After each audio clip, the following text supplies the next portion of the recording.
to the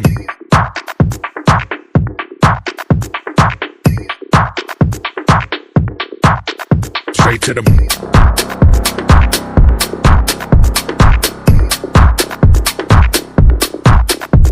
to the इसी रास्ते से बहन कुंवारी मायावती जी जो बहुजन समाज पार्टी की राष्ट्रीय अध्यक्षा है, वो इसी रास्ते से बाबा साहब को पुष्पांजलि करने गई थी। उस समय उनके साथ में आकाश आनंद थे, उनके भाई आनंद भी साथ में थे और माननीय सतीश चंद्र मिश्रा भी जी उनके साथ में थे। उस समय की सुबह जब हम यहाँ पर आए थे तो ये वो वृक्ष है, बोधि वृक्ष, जिसके जो बड़ा था गिर गया था, उसी की टहनियाँ नीचे से निकली है नहीं, और इसी वृक्ष के नीचे बाबा साहब रोए थे, संकल्प लिया था, ऐसा कहा जाता है। आइए चलते हैं, देखते हैं कहाँ से लोग आए हैं।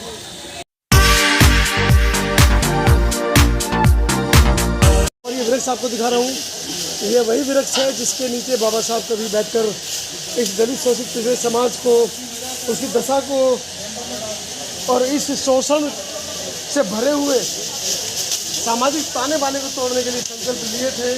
और आप देख रहे हैं कल होने वाले ऐतिहासिक सम्मेलन की भूमि पर होने वाले कार्यक्रम, सुंदर बुद्ध की प्रतिमा और 5 मुखी नाग, जो बुद्ध, जिनको नाग लोग कहा जाता था उस समय, जो नाग लोग थे, जो आदिवासी लोग थे, वो बुद्ध की रक्षा में रहते थे, उसी को एक कह सकते हैं कि एक स्मृति बनाया गया है कि नाग लोगों की गुजरात के बड़ोदरा में है। और यहाँ पर बाबा साहब डॉक्टर अंबेडकर 23 सितंबर 1917 को बाबा साहब इसी जगह पे संकल्प लिए थे। और इसी जगह 1917 में यहाँ पर बाबा साहब 4 घंटे सोए थे इस जगह पे, जब ट्रेन 4 घंटे लेट हुई थी। इसी जगह पे बाबा साहब डॉक्टर अंबेडकर 4 घंटे रुके हुए थे। और इस जगह पे यहाँ पर जो परिसर है, यहाँ की हम व्यवस्था है और हम जहाँ ठहरे हैं उस जगह के हम आपको ब्लॉग में दिखाएंगे। और यहाँ के जितने हमारे दिल्ली से आए हुए दोस्त हैं उन सबसे परिचय कराऊंगा, और जितने लोग बाहर से आए हैं उनको भी परिचय कराऊंगा। और जिस प्रकार से संसाधन यहाँ पर है वो भी हम आपको दिखाएंगे। बाकी वीडियो ब्लॉग की और भी है, वो सबको अलग दिखाने की कोशिश किया जाएगा। लेकिन हमारे साथ एक दोस्त हैं, आवाज़ भारत से हैं। सभी दर्शकों को नमो बुद्धाय, जय भीम। और पब्लिक दस्तक ब्लॉग को खासकर जो ये ब्लॉग मतलब बनाते रहते हैं जगह जगह पे जा कर के, उनको मैं बहुत बहुत साधुवाद देना चाहता हूँ, रमेश जी को। और आज हम हैं गुजरात के बड़ोदरा, और संकल्प भूमि जो स्थान है जहाँ पर हम ठहरे हुए हैं वो संकल्प भूमि है। संकल्प भूमि का मतलब है कि बाबा साहब जब 23 सितंबर 1917 में यहाँ पे आए थे तो उन्होंने संकल्प लिया था। और संकल्प क्यों लिया, क्यों लेना पड़ा उनको संकल्प? क्योंकि उनके साथ में जो घटना थी उसको लेकर काफ़ी हताश थे। और वो बड़ोदरा रेलवे स्टेशन से पैदल चलते हुए वो इसी जगह आए, पार्क है संकल्प भूमि का, उस जगह आए, एक वृक्ष के नीचे बैठते हैं। अच्छा, जो वृक्ष होता है, मैं भी वो खुलासा में कर देना चाहता हूँ कि जो वृक्ष होता है वो भी बोधि वृक्ष के नीचे बैठते हैं, वहाँ पे सोचते हैं, विचार करते हैं कि जब मेरे जैसे इतने पढ़े लिखे विद्वान के साथ में अगर ऐसी जातिता की, क्योंकि जो घटना घटी थी वो जातिता को लेकर के जो अपमानजनक उनको एक जहाँ पे वो वर्क करते थे उनको एक अपमानजनक शब्द बोल करके उनको भगा दिया गया था, उनको रूम नहीं मिला था। हालांकि हर जगह मतलब कि रूम का पता किया था, मगर जाति उस समय इतनी चरम सीमा पे थी कि रूम नहीं मिला। और कहीं न कहीं जिस विभाग में वो वर्क करते थे उस विभाग में भी जाति से संबंधित उनको बहुत सारी चीज़ें उनको झेलना पड़ा। तो मैं बता देना चाहता हूँ पब्लिक दस्तक के जो ब्लॉग के जितने भी दर्शक हैं कि आज हम संकल्प भूमि पाए हैं, उसी चीज़ को हम याद करते हैं कि जो घटना जो बाबा साहब के साथ में उस समय घटित हुई थी, अब इस भारत देश में वो चीज़ें ना हो। तो हर साल ये प्रोग्राम चलने वाला है। संतोष जी, आप एक इंटरेस्टेड बात बताए हैं कि जिस प्रकार से उस वहाँ पर चरम सीमा पे जातिवाद चल रहा था, तो क्या हम हर साल आते हैं, 70 साल से ज़्यादा हो गए संकल्प भूमि पे लगातार हमारे समाज के लोग आ रहे हैं, क्या जातिवाद इस देश से ख़त्म हुआ? क्या जातिवाद अभी भी बरकरार है या कुछ कम हुआ है पहले से? रमेश जी, आपने बहुत ही अच्छा प्रश्न किया है कि क्या जातिवाद आज भी ख़त्म हुआ है। नहीं, अगर मैं कहूँ तो नहीं। अगर मैं बाबा साहब के बारे में मैं बात बताऊं तो बाबा साहब को भी इंडिया में बहुत कम लोग जानते हैं, जबकि अमेरिका के बराक ओबामा ने भी एक शब्द बोला था कि यदि यहाँ के जो बाबा साहब डॉक्टर भीमराव अंबेडकर इतने इंटेलिजेंट महापुरुष अगर इंडिया में ना हो करके अगर अमेरिका में उनका जन्म होता तो शायद वहाँ के जो लोगों का है ना पूरा रहन सहन वेशभूषा और भी बहुत सारी चीज़ें ऐसी होती है जो व्यवस्था होती है जो बाबा साहब ने इंडिया के भारत के लोगों को और मतलब कि ज़्यादातर मैं बताऊं कि जो समाज के लोगों को जो छुआछूत जो चरम सीमा पे थे उस समय उसको हटाने के लिए उन्होंने काम किया। और सबसे बड़ी बात है कि जो भारत का जो संविधान है वो उन्होंने सौंपा था, बना करके निर्माण करके भारत जो संविधान है सरकार को उस समय सौंपा था। तो सब सारी बातों को आकलन करते हुए बराक ओबामा ने वो स्टेटमेंट दिया था कि बाबा साहब अगर हमारे यहाँ पे जन्म लेते तो शायद उनका जो मान और सम्मान, उनका जो ओहदा होता है शायद बहुत ही ऊंचा होता है। और दूसरी बात जो आपने प्रश्न किया था कि आज भी जो जातिवाद का जो उन्मूलन है वो कहीं ना कहीं चल रहा है कि नहीं चल रहा है? बिल्कुल चल रहा है। आज हम सुबह ही यहाँ पे आए पार्क में, जब हम घूम रहे थे और हमारे साथ में आदरणीय जो बड़े भाई समता आवाज़ टीवी के मनोज अंतानी जी थे, वो लोगों से यहाँ से प्रश्न पूछ रहे थे कि यहाँ पे एक उद्यान है इस संकल्प भूमि में और वो सियाजी जो राजा हुआ करते थे उनका उद्यान, उनके द्वारा बनाया गया उद्यान है, यानी पार्क है, बहुत बड़ा पार्क है। तो उसके बारे में मतलब कि पूछने लगे थे, तो वो उन्होंने एक भी बार शब्द पे अपने शब्दों में नहीं बोला कि हाँ यहाँ पे बाबा साहब का संकल्प भूमि भी है और यहाँ पे वो बोधि वृक्ष भी है जहाँ पे वो बैठे थे। किसी ने भी वो चीज़ें नहीं छेड़ी। मैं भी जब दिल्ली से आज आया हूँ तो आते समय पे मैं अभी सबसे पहले आपके पास फ़ोन लगाया। तो रेलवे स्टेशन पे लोगों को फ़ोन लगाने के बाद मैंने पता किया तो उनको पता ही नहीं है कि संकल्प भूमि कहाँ है। और हम लोग यूपी के रहने वाले दिल्ली में रिपोर्टिंग करते हैं, हम लोग संकल्प भूमि पता करते आ रहे हैं। तो जैसे कि आपसे पता किया तो आपने बताया भी कि हम संकल्प भूमि नहीं शिवाजी करके पार्क के नाम से आया। तो इस प्रकार से डॉक्टर अम्बेडकर को मान सम्मान दिया जाता है। बहुजन तो उन चीज़ों को आगे ना बढ़ाया जाए तो यही गुजरात में ही लोग नहीं जान पा रहे हैं। बिल्कुल ये सही कहा कि मतलब कि अभी आपने मेरे पास कई बार फ़ोन किया और परेशान हो रहे थे कि यहाँ पे आने के लिए, और मात्र स्टेशन से ज़्यादा 1 किलोमीटर भी नहीं होगा पूरा, और वहाँ पे ऑटो वाला भी कोई भी नहीं जानता कि यहाँ पे ये संकल्प भूमि है और दुनिया भर के लोग यहाँ पे आते हैं और उस संकल्प जो उस समय जो बाबा साहब ने संकल्प लिया था उसको याद करते हैं। मगर बहुत विडम्बना की बात है, ये हम कहें तो ये मोदी जी का ये गढ़ है माना जाता है, और गांधी जी का भी गढ़ है। गांधी जी का भी गढ़ है और मोदी जी का भी गढ़ है, और कहीं ना कहीं ये चीज़ें गांधी जी को भी झेलनी पड़ी। जब वो बाहर जाते हैं तो उनको ट्रेन से उनका सामान फेंका जाता है, उनके साथ में धक्का मुक्की होती है और यह कह करके कि you are a black Indian. तो बहुत बड़ा मतलब उनके साथ में भी ऐसा हुआ था। हालांकि वो इंडिया में वो जातिता के को ख़त्म नहीं कर पाया, मगर मैं यहीं पे मैं इस वीडियो को ज़्यादा लंबी ना करते हुए मैं दिखा देना चाहता हूँ कि उसी समय का ये बना हुआ हैट है। ये दिखा देना चाहता हूँ कि ये उसी समय का बना हुआ इसको हैट बोला जाता है और उसी समय का बना हुआ है हैट है।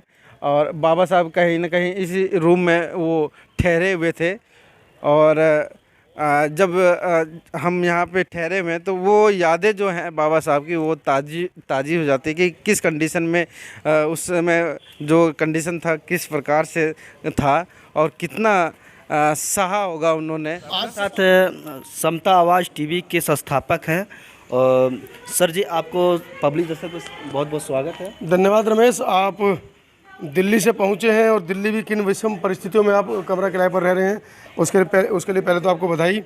और जिस तरीके से आप काम कर रहे हैं और लगातार जो खबरें बहुजन समाज की उनको जन जन तक पहुंचा रहे हैं उसके लिए आप बधाई के पात्र हैं। सर, आप संकल्प भूमि आए हैं, यहाँ पर डॉक्टर अंबेडकर 1917 में आए थे जी, और इसी जगह से रहने वाले मोदी जी भी हैं और इसी जगह पे गांधी जी हैं। जी गांधी जी एक चरखा चलाने वाले और नमक का आंदोलन भी किए थे, लेकिन इन गांधी जी कम कपड़े में घूमने वाले व्यक्ति हैं। जिस वहाँ पे गांधी जी कम कपड़े में घूम रहे थे, उस वहाँ पर डॉक्टर अंबेडकर सूट बूट में घूम रहे थे। इससे आपके समाज में और जो बहुजन समाज, खासकर एससी समाज पे क्या संदेश गया था? जो आदमी बचपन से कोट पैंट टाई में रहा हो, अच्छे अच्छे कपड़े जिसने पहने हो, वो जवानी में बैरिस्टर बनने के बाद आया और नंगा हो गया। तो क्या संदेश देना चाहते संदेश हैं? वही मैं देना चाह रहा हूँ कि गांधीवाद क्या है। गांधीवाद है नंगे को नंगा रखने का षड्यंत्र, कि आप नंगे हो, देखो मैं भी नंगा हो जाता हूँ और आप जिंदगी भर नंगे रहना। और अम्बेडकरवाद है नंगों को कपड़े पहनाना, कोट पैंट टाई पहनाना, कि मैं जीवन भर नंगा रहूँ, लेकिन मेरा समाज जीवन भर नंगा नहीं रहेगा, वो कोट पैंट टाई पहनेगा। उस वक्त पे समाज में जो ऐसी समाज के चमड़े छीलते थे और सड़े गले मांस खाते भी थे और दूसरी की मजदूरी करते थे, कपड़े पहनने की जो व्यवस्थाएं थी, ऐसे बाप दादाएं कहते थे कि मरे हुए लोगों की कपड़े पहन के गुजारा चला रहे थे। लेकिन वो अवतार बन के डॉक्टर अंबेडकर आए और उनको नकल करके, और हमारे जब पीढ़ी आने लगी तो कलम खोस कर और सामने आई तो डॉक्टर अंबेडकर की तरह पढ़ना और बाल झाड़ना, चश्मे लगा के आना, एक नया क्वालिटी आया। अगर उस तरह से गांधी अगर किए होते तो देश कहाँ से कहाँ पहुँचा था, इसका कुछ अनुमान लगा सकते हैं? गांधी वो चाहते ही नहीं थे दलित समाज अच्छे कपड़े पहने, अच्छा खाना खाए, अच्छा जीवन यापन करे। अगर गांधी चाहते तो गांधी गोलमेज सम्मेलन में जाकर ये नहीं कहते कि अगर आप देश को आज़ाद कर रहे हो तो मैं उस आज़ादी को नहीं मानता जिसमें दलितों को भी आप अधिकार दे रहे हो। अगर गांधी हकीकत में दलितों के नेता होते, ये बात उन गांधी के हरिजन नेताओं को भी सोचनी चाहिए कि अगर गांधी वाकई में दलितों के नेता होते, अछूतों के नेता होते, तो वो उनको कपड़ा पहनना सिखाते, रोजी रोटी सिखाते, ना कि गोलमेज सम्मेलन में ये कहते कि अगर आप दलितों को, अछूतों को अधिकार दे रहे हो तो ऐसी आज़ादी मुझे नहीं चाहिए। इसी बात से पता चलता है कि गांधी कितने बड़े दलित विरोधी थे। लेकिन वो डॉक्टर अंबेडकर को बुला के अपने घर पे उन्होंने कहा कि गांधी अंबेडकर, जितना तेरा उम्र नहीं है उससे ज़्यादा मैंने समाज के लिए काम किया, इन दलितों के लिए काम किया हूँ, और तू दलित का नेता नहीं है, दलितों का असली नेता मैं हूँ। और यहाँ तक कि राजेंद्र प्रसाद को भी गांधी के कहने से क्या होता है भाई? गांधी ने कहा मैं दलितों का नेता हूँ। गोलमेज सम्मेलन में दलित समाज ने अपने खून से चिट्ठियाँ लिखकर वहाँ पर भेजी हैं गोलमेज सम्मेलन में कि हरिजन शब्द देने वाला गांधी हमारा नेता नहीं है, डॉक्टर अंबेडकर हमारे उद्धारक है, वो हमारे नेता हैं। ये खून से लेटर लिखकर ब्रिटेन भेजा गया था जिस समय गोलमेज सम्मेलन चल रही थी। लेकिन वही समाज दिल्ली NCR में वाल्मीकि बन के, और जो गांधी ने वाल्मीकि बनाया वो वाल्मीकि बना के और खुश भी है और मानते भी हैं वो गांधी। मैं इसमें उनको क्रिटिसाइज नहीं कर रहा हूँ। अब मैं 35 साल की उम्र तक, जब मुझे नहीं पता था कि डॉक्टर अंबेडकर ने हमारे लिए क्या किया है, जबकि मैं गाजियाबाद में रहता हूँ, शहर में रहता हूँ, पेट भरा हुआ है, तोंद फूली हुई है, गाल चढ़े हुए, इसका मतलब खाने को ढंग से मिल रहा था, कौन गांधी कौन अंबेडकर, हमें क्या लेना देना। लेकिन जैसे ही बाबा साहब के बारे में पढ़ा, बाबा साहब ने कहा था मैं वो बीज हूँ, मुझे जितना नीचे गाड़ोगे मैं उतना ऊपर जमीन का सीना फाड़ कर निकलूंगा और पेड़ बन जाऊंगा, वृक्ष बन जाऊंगा। आज डॉक्टर अंबेडकर वही वृक्ष हैं, आप भी उसी वृक्ष के हिस्सा हैं। आपने भी जब अंबेडकरवाद को पढ़ा तो आप भी ज़मीन का सीना फाड़ कर निकले और इस काम को कर रहे हैं, जिस काम को करने के लिए कलेजा चाहिए, दिल चाहिए। और आप लोगों की ताकत है कि आज इस देश का जो मनुवादी मीडिया है, जो दिन रात मोदी योगी कांग्रेस दिखाता है, वो आज आप लोगों की ताकत के आगे झुका। और सोशल मीडिया के ज़माने में जो लोग टीवी पर चलते थे, वो आज तक हो, अभी तक हो, कितने बड़े बड़े चैनल हैं, NDTV हो, कोई भी चैनल उठा के देखिए, वो सब सोशल मीडिया पर है, क्योंकि आपकी वजह से। मैं उसी सवाल पे फिर से आता हूँ कि गांधी जी जो हिंदू धर्म के रीति रिवाज है, हिंदू धर्म में लोग कपड़े कम पहन के और बाबा बन जाते हैं और कम कपड़े पहन के घूमना लगते हैं, और महिलाएं अगर कम कपड़े पहन के घूमती हैं तो उन पे काफ़ी कटाच करते हैं, उन पे काफ़ी टिप्पणी करते हैं और बदचलन कहते हैं। और वही जब गांधी जी जैसे लोग कम कपड़े पहनना, और अगर हरिद्वार जाते हैं, आप शायद हरिद्वार गए होंगे, देखे होंगे कि पूरी नंगे की टोल लगी रहती है कि, और वहाँ पर महिलाएं भी वहाँ पर खुशी से, सबकी शर्म होना चाहिए, खुशी से उनका आशीर्वाद भी लेती हैं। तो वो गांधी क्या चाहते थे, हिंदूवादी बढ़ाने के लिए? गांधी हिंदुज़म को बढ़ा रहे थे, लेकिन आपको शायद ये नहीं पता कि जब सरदार वल्लभ भाई पटेल, जिस समय यहाँ पर आंदोलन चल रहा था, साइमन कमीशन गो बैक के नारे लग रहे थे, सरदार वल्लभ भाई पटेल की मृत्यु हो गई, गांधी जी ने गलती से उनके पैर छू लिए। उनको कितनी सुननी पड़ी आपको शायद उस प्रसंग के बारे में पता नहीं है।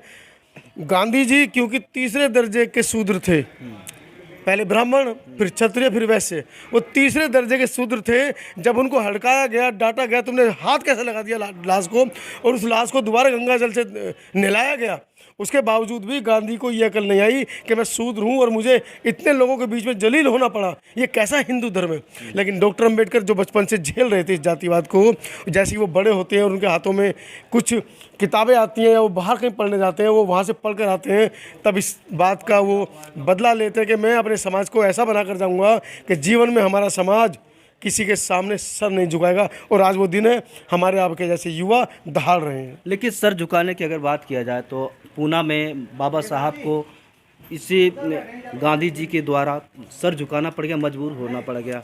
तो क्या आप समझते हैं कि वो जो मजबूरी थी वो क्या मजबूरी थी? इस दलित शोषित पिछड़े समाज को ये समझना होगा कि जब पूना पैक्ट हुआ था और डॉक्टर अंबेडकर ने सहमति जताई थी गांधी जी के साथ में, उसके पीछे का षड्यंत्र क्या था? ये कहा गया था कि डॉक्टर अंबेडकर, अगर आप पूना पैक्ट नहीं करते हो तो आपकी दलित बस्तियों में आग लगा दी जाएगी। ये वही दलित शोषित पिछड़ा समाज है जो कांग्रेस में और बीजेपी में आज जाकर दलाली कर रहा है हमारे समाज की।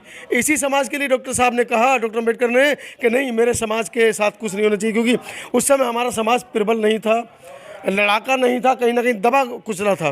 डॉक्टर अंबेडकर ने कहा कि जब मेरा ही समाज नहीं बचेगा, जिसके लिए मैं अंग्रेज़ों से अधिकार छीन कर लाया हूँ, तो फिर ये अधिकार रहेंगे किसके लिए? तो डॉक्टर अंबेडकर को बड़े विवश होकर रोते हुए पूना पैक्ट पर हस्ताक्षर करने पड़े।